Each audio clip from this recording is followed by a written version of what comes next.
Welcome back to our channel. We are James and Kelly, and we are converting our van so we can go to South America with our 2 cats. In today's video, we are installing our water tanks. We have one 39-gallon freshwater tank that'll be inside of our van, and then we have an underwater tank, which is about 26 gallons, that will go right there, right underneath it. Let's get to installing.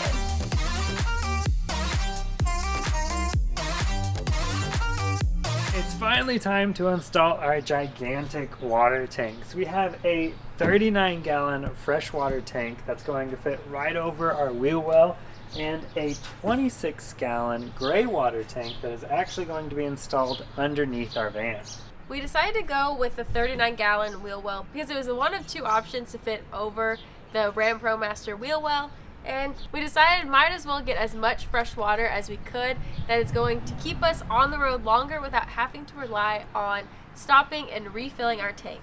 We decided to go with a 26-gallon underwater gray water tank because this was the only option available for a ProMaster.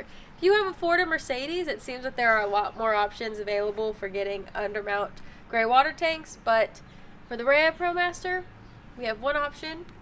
And this is it, which I'm actually pretty happy about because now we don't have to worry about the gray water being inside of our van, which leaves us more space inside of our van for storage. Before we install this under our van, we do need to install the dump valve. We went with a simple hand valve because we didn't want to pay the extra money for automatic.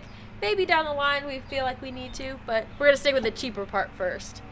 So all we got is a Loctite clear silicone waterproof sealant, and just gonna apply it around the dump valve.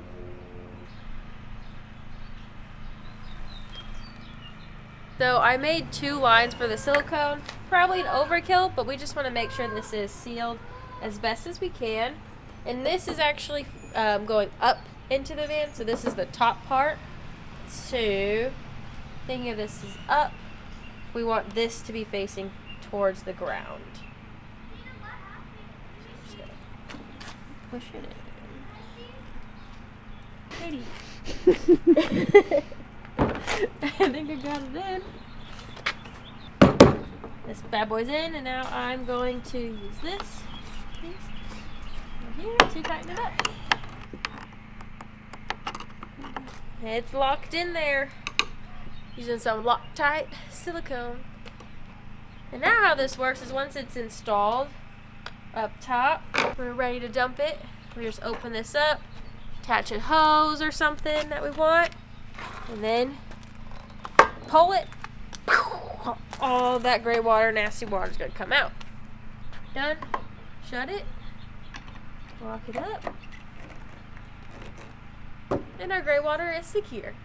The first step of installing our gray water tank is to first read the instructions that they gave us. And these instructions are pretty awesome because they have pictures of everything, so it should be pretty useful. As far as what I've read so far, the first steps that need to be done, ooh, it's real windy today. It looks like the first steps that need to be done are to install all of the rivnuts. And they give you this great little picture of where all the rivnuts go.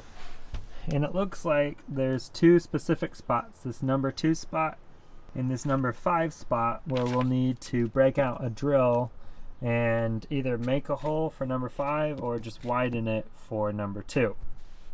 So I'm going to go under the van now and mark where number 5 is going to go so we can start drilling out these holes, and then I can start inserting some rivnuts. So this is the spot from here to, you can see where the parking brake is.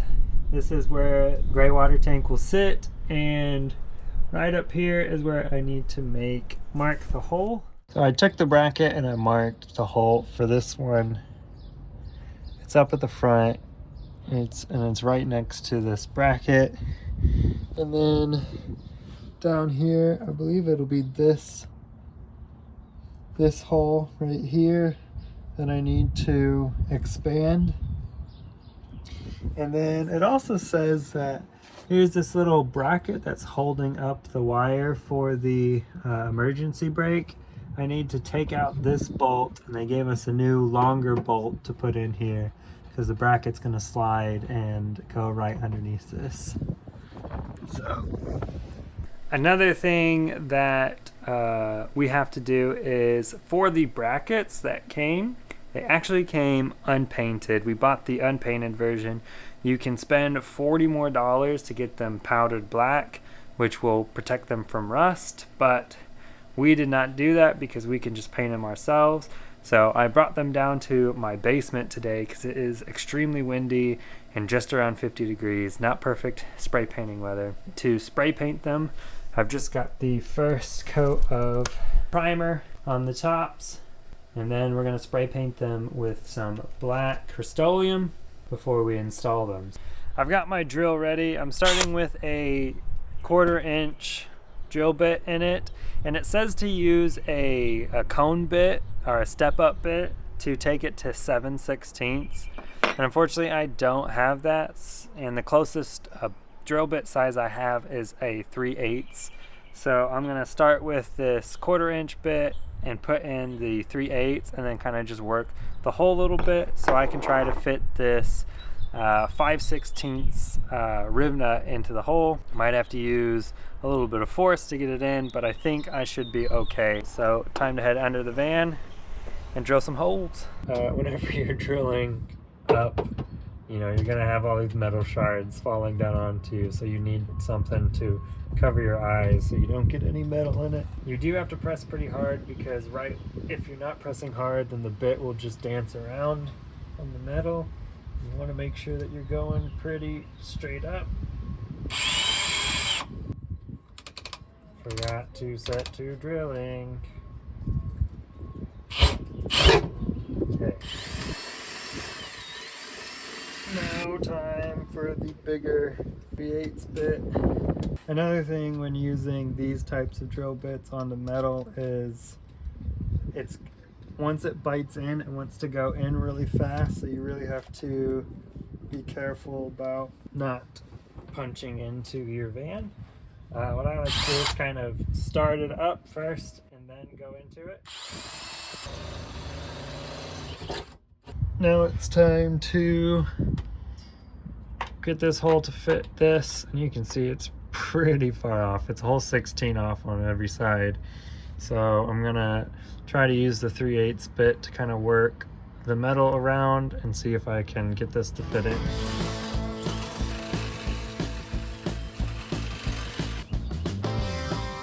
Getting close.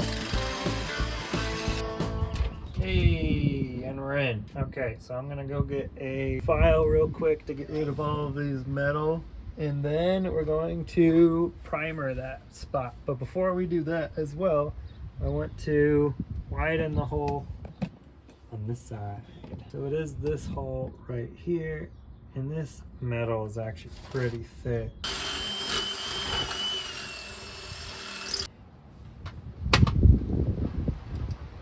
There we go. Oh, my paper. And my paper's flying away.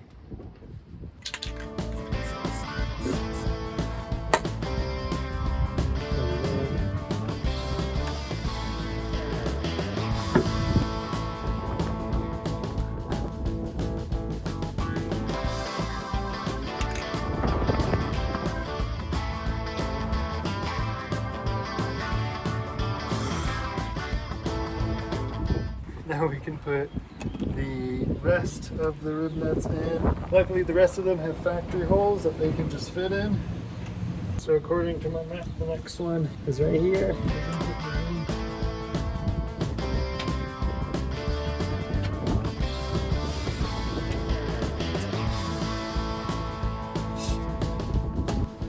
So just looking at where this is, I don't think I'm going to be able to do it with this bar here.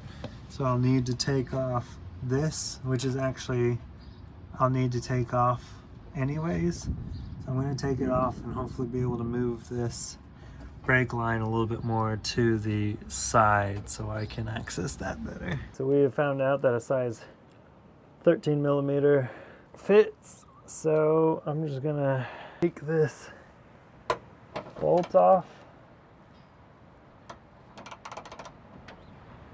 Okay. That is dirty. Alright. So this just kind of comes off. You can just set that aside. You'll want to put that back on. Wow, that one went in just super easy. And that would be all 5 rivnuts that need to be put in. So you can see I have 1, 2, 3, 4, 5, and then this one, we just have a replacement bolt that we're gonna put in there. We're finally at the time where I need to position this underneath the van, and I'm going with a 2x4 and a car jack method, but I'm gonna be using 2x4s to kind of push it to the middle where it goes, and then using 2 car jacks to lift it up into place. Now it's time to put the brackets on. I didn't do the best job spray painting, but the face of them are zinc coated to stop them from corroding. So I just kind of got a base layer of primer and paint on it. So now I'm gonna go under. As always, we have ran into a problem. When I was marking the hole for this bracket, I thought that because they had cut it, they wanted it to go around this piece of metal. But when you push it all the way up, it literally needs to go on top of that piece of metal. Like, that's so weird to me. I need to put all the other brackets on and see where this is gonna lie before I can put a new hole in. I might end up having to drill through this bracket right there, which is gonna really suck, but it's unfortunate that I didn't check it fully before doing it.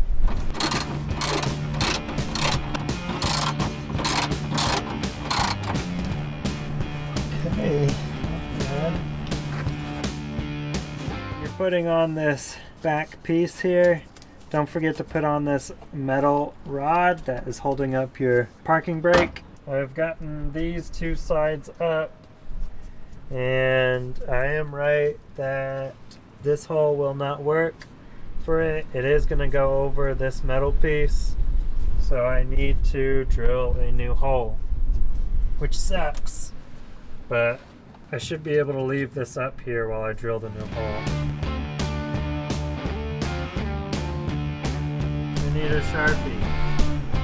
Here you go. That was so ridiculous.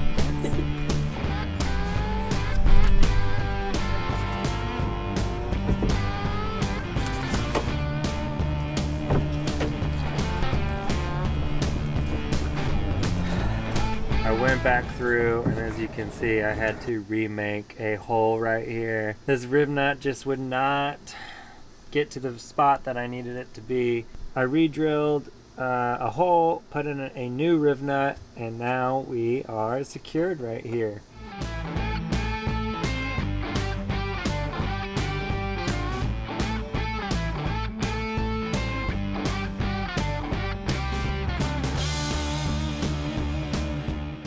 The last thing I've done for our underwater tank is I came back out here and I took out each bolt and I put some thread locker on each one. The reason why I put it on thread locker is, one, they recommend you to do that to make sure that this stays secure for the entire time you have it up. I went with the medium strength one, so if we ever do have to do some repairs or anything like that on this tank, I'm able to get the bolts out still. Now that all the bolts are finally in, we are finished with our underwater tank. The only thing that we have left to do is to actually hook it up to our water system. So we are ready to do that when the time comes. We are now installing our freshwater tank. This is a over-the-wheel one, so it's gonna fit nice and snug over this wheel. It's got several different attachment points. So we've got this main one that actually attaches it to this metal framework right here, which is probably the most sturdy. And then we have 2 side ones that we can put on either side and then drill it straight into our floor. This is incredibly annoying. So they gave us this metal piece to attach it to, and the holes aren't fit for 5/16. They're like 1/4 inch holes. So I can't get these bolts through it. I'm gonna have to re-drill these holes. That is so annoying. I can't believe that. Just for proof, we are using the right bolts, because it fits here. Just doesn't fit here. Just doesn't fit. I've already like it's a 1/4 inch hole. What the heck? So before we can install our water tank, we need to flush it out. So we did not put any caps on any of the holes when we had it in the van, and we were still doing work with it in there because we needed to know the sizing. So that meant every dirt, sawdust, everything was getting into our freshwater tank, which is not what we want because we did buy a water filter so we can drink from this water. So what we're going to do now is, or what I'm doing now, as you can hear James is in the van, I am filling up our water tank and hoping to get all of that dirt that's just been sitting in there floating around, and I will dump it out and just kind of keep rinsing it out until we get all of that dirt out.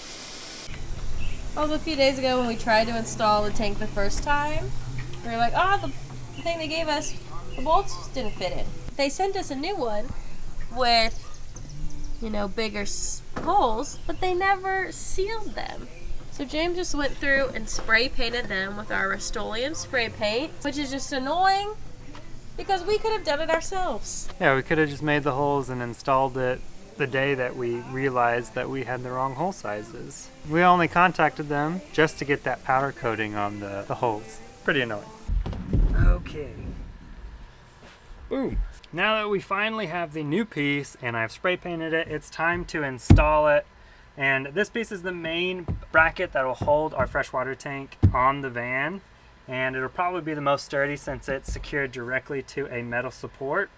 So it sits on top of the water tank and goes into the wall. So my first step is to install the plus nuts, and then I will be able to secure the water tank to the wall. And these are what they gave us. This is the plus nut right here on the top, and then this is the plus nut installer, and then there's a long bolt in it already.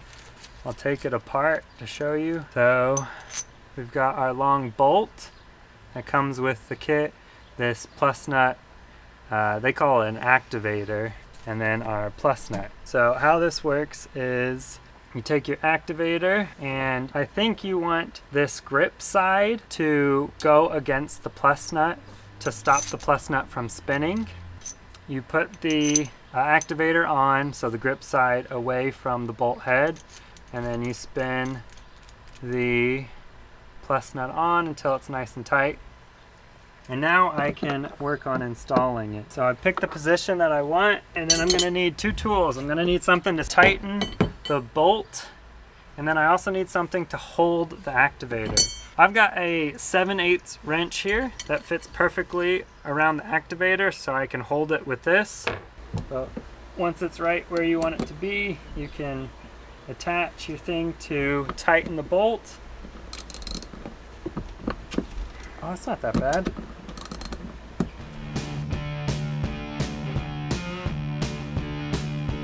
Okay, I did not think it would take that long to do that, but now it's time to take the bolt out. So you want to hold it still, hold the activator still so it doesn't move the plus nut you just installed. So I tightened it as tight as I could possibly get it. So this is the plus nut inside of it. It's pretty secure in there.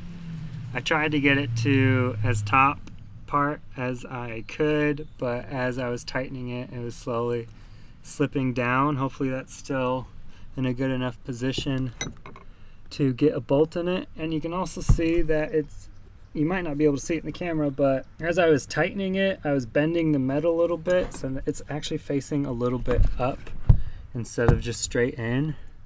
This is a pretty difficult task to get it nice and neat, especially since you have to do it by hand.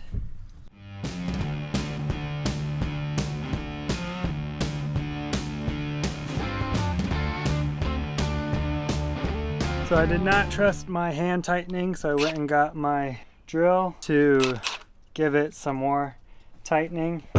And you can see this top one is fully secure in there, but even after using the drill on this, it can wiggle a little bit, but I think it'll be fine because it's just moving side to side. It can't move out at all. All right, so we're gonna install the bracket now into that.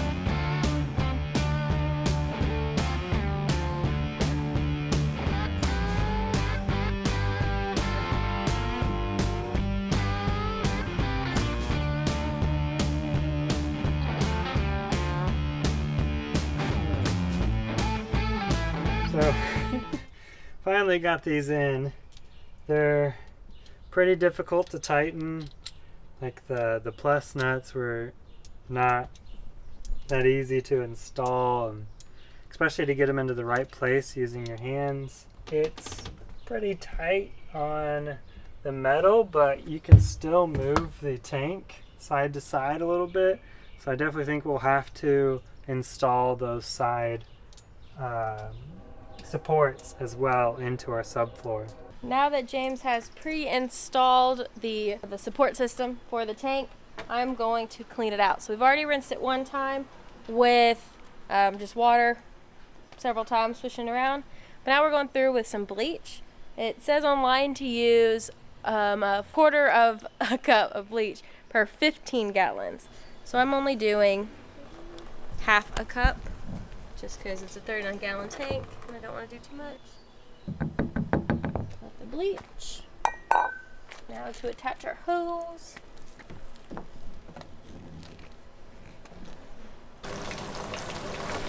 And now to fill this up.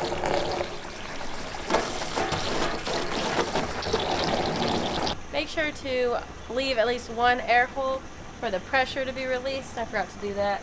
It's filling up a lot faster now that air pressure is coming out.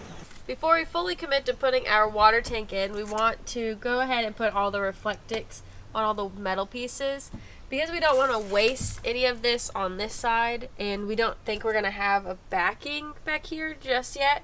We're just going to take low E and put it on all of the metal pieces, kind of like what we did underneath the wall inlets, and making it look like a little person.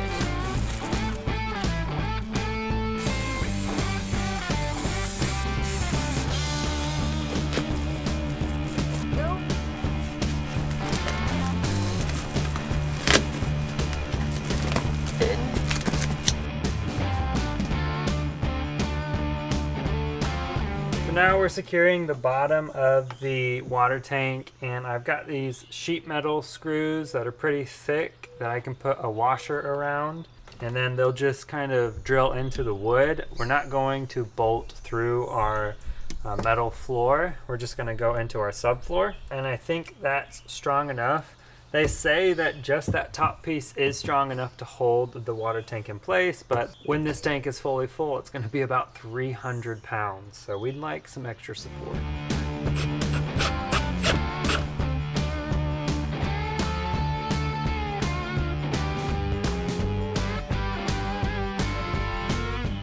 Our freshwater tank is installed, as well as our gray water tank. And all we need to do now is our entire plumbing system, Yeah. which, you know, is half the battle. Yeah, we're about a quarter of the way done with our plumbing, but good. First initial steps are complete. I'm pretty proud. I'm also very happy that we went with a gray water tank underneath our van, so we have more space inside. Oh yeah.